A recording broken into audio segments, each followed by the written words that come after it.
A few weeks ago, I decided to go with Jonathan to Salisbury, where he's placed for work.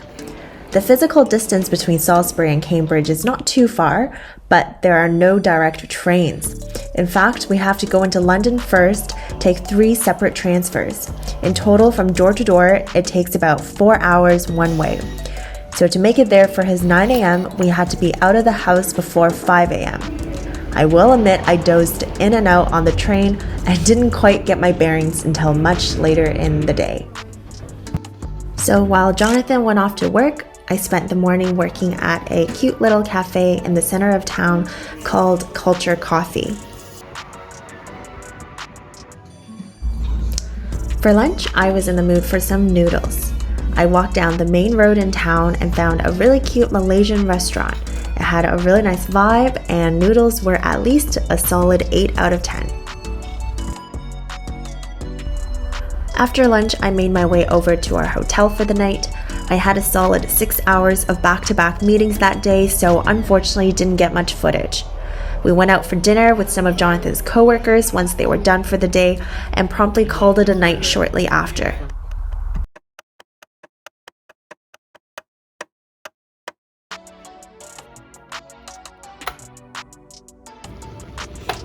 The next day, Jonathan had to run off to work early, and I decided to take a chill morning. I got up, made myself some coffee, and tried to review some notes from yesterday's meetings. I got a good chunk of work in before getting distracted by a FaceTime from one of my friends. After over an hour of chatting, it was time to check out. I'll show you a bit of what the apartment looks like before I leave. The space had a nice table from where I did my meetings yesterday, a couch, and I particularly like the living space stocked with its own fridge, cutleries, and kitchen. Through a little hallway is the bedroom with its attached bathroom. I should have totally tidied up a bit before recording this, but honestly, that FaceTime really distracted me.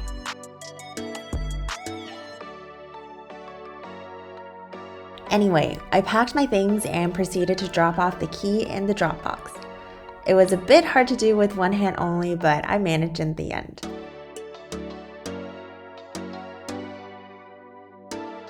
Okay, so I've just checked out where we were staying. It's a bit windy today, but generally a really nice day. Jonathan's just finished work, and so I'm gonna head over to the cathedral to go meet him there. On my way to meet Jonathan, I was able to explore Salisbury a little bit. It's a really quaint historic town with parks and water flowing through it, creating this tranquil atmosphere.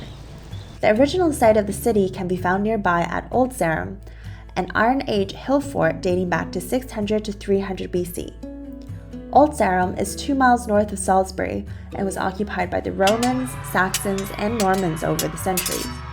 Fast forward to the 13th century, the Bishop of Old Sarum decided to relocate the city, and thus New Sarum, or Salisbury, was born. Legend says that an archer shot his arrow from Old Sarum, and wherever the arrow fell would be the site of the new city with the cathedral at its center.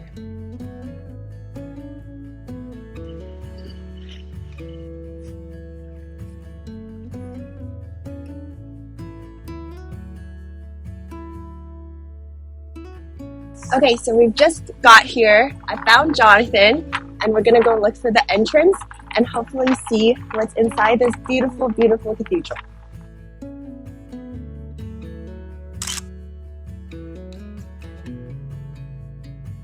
Work on the cathedral began in 1220, and the original building was completed in 1258, with continued additions over the years.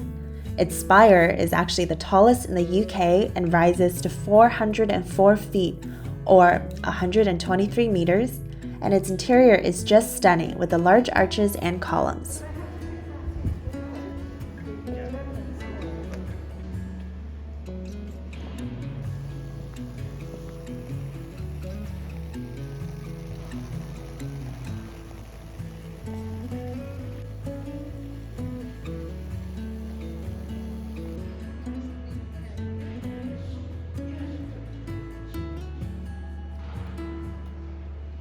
This is the world's oldest working mechanical clock and was built in 1386. It was designed to strike every hour to help priests make sure religious services started on time, and the mechanism is driven by falling weights which have to be wound up once a day. As we continue to explore the cathedral, we entered the chapter house, which holds one of 4 surviving Magna Carta documents. This is one of the world's most important documents. It was issued in 1215 and proclaims the freedoms and rights of all individuals under the rule of law. This document remains to be a powerful symbol of social justice, and while its clauses are no longer relevant to modern life, it has inspired human rights legislation, including the Universal Declaration of Human Rights adopted by the United Nations in 1948. This chapter house itself is a beautiful octagonal room with stained glass windows all around. Just above the stalls, a decorative medieval frieze is present, which depicts scenes from the books of Genesis and Exodus in the Christian Bible. After visiting the cathedral, we stopped for lunch at the Boston Tea Party and then made the bus to get to Stonehenge.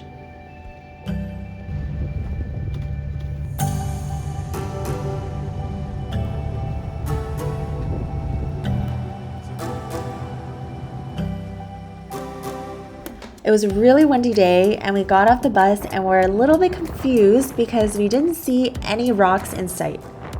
We continued walking along the path and discovered that you actually have to take another 10-minute bus to actually see them.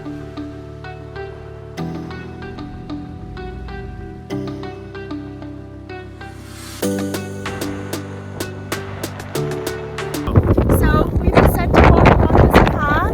Stonehenge is right there. It is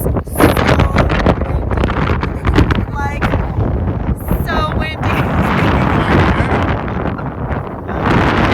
Stonehenge is a unique prehistoric temple that was built between 3000 and 2200 BC. It's the only stone circle in the world to have lentils, the horizontal stones that rest on the 2 upright stones. How these stones got here and the engineering mechanisms to construct this monument remains a mystery today. The whole layout of Stonehenge is positioned in relation to the solstices. If you were to stand in the middle of the stone circle on Midsummer's Day, the sun rises just over the heel stone and directly crosses the circles in half.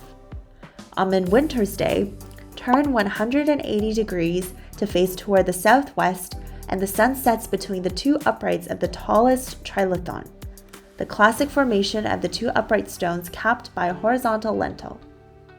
Unfortunately, visitors aren't allowed to go right up to the stones and enter the circle itself. The archaeology underneath is very fragile, and too much foot traffic causes erosion and damage.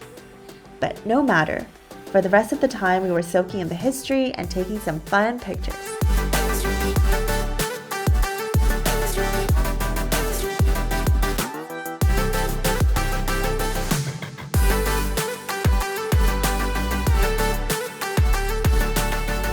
On our way out, we explored the typical hut that the Neolithic peoples would have lived in and examined a sarsen stone up close. We almost missed our bus looking at this exhibition, and John had to make a run for it as the bus was pulling up.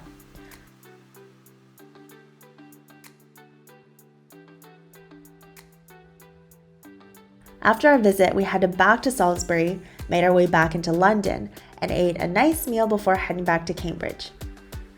Overall, we hope you guys enjoyed this video and hope to see you in the next one.